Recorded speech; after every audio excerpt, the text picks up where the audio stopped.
नमस्कार। इस समय सबको पता है कि आज जो है गुजरात हिमाचल चुनाव के रिजल्ट आ रहे हैं और जैसा कि उम्मीद थी गुजरात में बीजेपी आगे रहेगी और इतना आगे रहेगी इसका भी अंदेशा हो चुका था। पहले भी इसका अंदेशा हुआ था और आज अगर देखा जाए तो 150 प्लस बीजेपी पहुंच चुकी है। और जहां एक तरफ दिल्ली की यशस्वी अंतर्राष्ट्रीय मुख्यमंत्री अरविंद केजरीवाल जी बता रहे थे कि गुजरात में उनकी गवर्नमेंट बन रही है, सरकार बन रही है और इसी के अनुरूप वो भारी मतों के पीछे चल रहे हैं।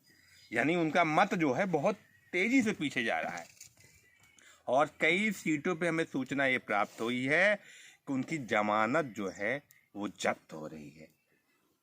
साथ ही हिमाचल का भी हम रुख करेंगे। हिमाचल में इस समय जो ताज़ा अपडेट है उसमें कांग्रेस लीड करती हुई दिखाई दे रही है और दूसरी तरफ बीजेपी भी दम भर रही है। अभी भी कुछ कहा नहीं जा सकता कि हिमाचल में किसकी सरकार बनेगी, कुछ भी तय नहीं है।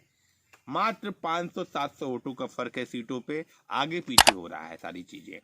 और साथ ही गुजरात में पहली बार इतिहास में है कि नरेंद्र मोदी के बाद यानी प्रधानमंत्री नरेंद्र मोदी जब पहली बार मुख्यमंत्री बने थे, यानी चुनाव उनके नेतृत्व में लड़ा गया था, तो 127 सीटें बीजेपी लाई थी।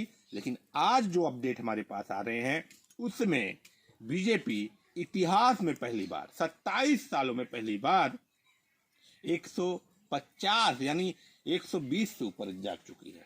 तो ये अपने आप में बहुत बड़ा एक कीर्तिमान हम कहेंगे। गुजरात की जनता, जैसे पिछला चुनाव था उसमें कहा गया बीजेपी 100 के अंदर ही सिमट गई थी, तो ये पूरे भारत में एक मैसेज देने की कोशिश की गई थी कि बीजेपी का दिन आने वाला है, यानी जाने वाला है और बीजेपी का दिन जाने वाला है। और बीजेपी के दिन जाने वालों से अगर अंतर देखें, अब वो लोग कहाँ हैं, उनका एनालिसिस, उनका जो एक कहते थे कि बीजेपी अब की और बुरा हाल होगा उसमें, लेकिन अभी जो रिजल्ट आ रहे हैं अद्भुत हैं, अकल्पनीय हैं, अविश्वसनीय हैं। क्योंकि इतिहास में इतनी 182 सीटों में अगर कोई 150 से ऊपर जा रहा है तो अद्भुत है। क्योंकि जनता अपने प्रधानमंत्री को, अपने गुजराती प्रधानमंत्री को, गुजराती अपने छोरे को सर आंखों पे बैठा चुकी है और ये कह रही है कि प्रधानमंत्री जी आप आगे बढ़िए, हम आपके साथ हैं। दूसरा ये बहुत बड़ा एक मुद्दा कहा जा रहा था, महंगाई, बेरोजगारी, जो लगातार कहा जा रहा था, उस पे अगर हम आज बात करें तो जनता ने पूरी तरह से नकार दिया है। और ये जो चुनाव है गुजरात का, ये 2024 का रास्ता तय करेगा। क्योंकि 2024 के चुनाव में परिवर्तन जो एक कहा जा रहा था, बीजेपी यहाँ पे गुजरात में आगे नहीं बढ़ पाएगी और बीजेपी बहुत तेजी से बढ़ी है। ये संदेश गुजरात मॉडल का है, गुजरात के विद्यालयों का है, गुजरात का विकास ये बता रहा है कि 2024 में अगर प्रधानमंत्री के नेतृत्व में बीजेपी 350 के ऊपर भी जाए, यानी 400 का आंकड़ा भी अगर छू ले तो बहुत बड़ी बात नहीं होगी।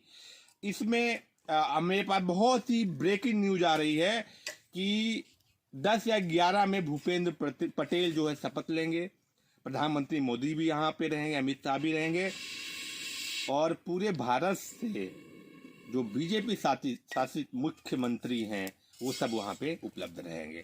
साथ में इसमें बहुत चर्चाएं हो रही थी एमसीडी चुनाव की कि केजरीवाल ने बीजेपी को हरा दिया। हालांकि देखा जाए तो बीजेपी का वोट शेयर पहले के मुकाबले घटा नहीं है, बीजेपी वहीं पर है, थोड़ा बहुत बढ़ा ही है। तो मेरा मानना है कि आने वाले समय में अगर देखा जाए, जैसे आने वाले समय मध्य प्रदेश, राजस्थान में विधानसभा चुनाव है, उसके बाद लोकसभा चुनाव है, तो ये राजस्थान और मध्य प्रदेश तय कर देगा कि 24 में मोदी कितने दमखम से आगे बढ़ेंगे। जेटी न्यूज चैनल के साथ बने रहिए। बहुत बहुत धन्यवाद, बहुत शुभकामनाएं।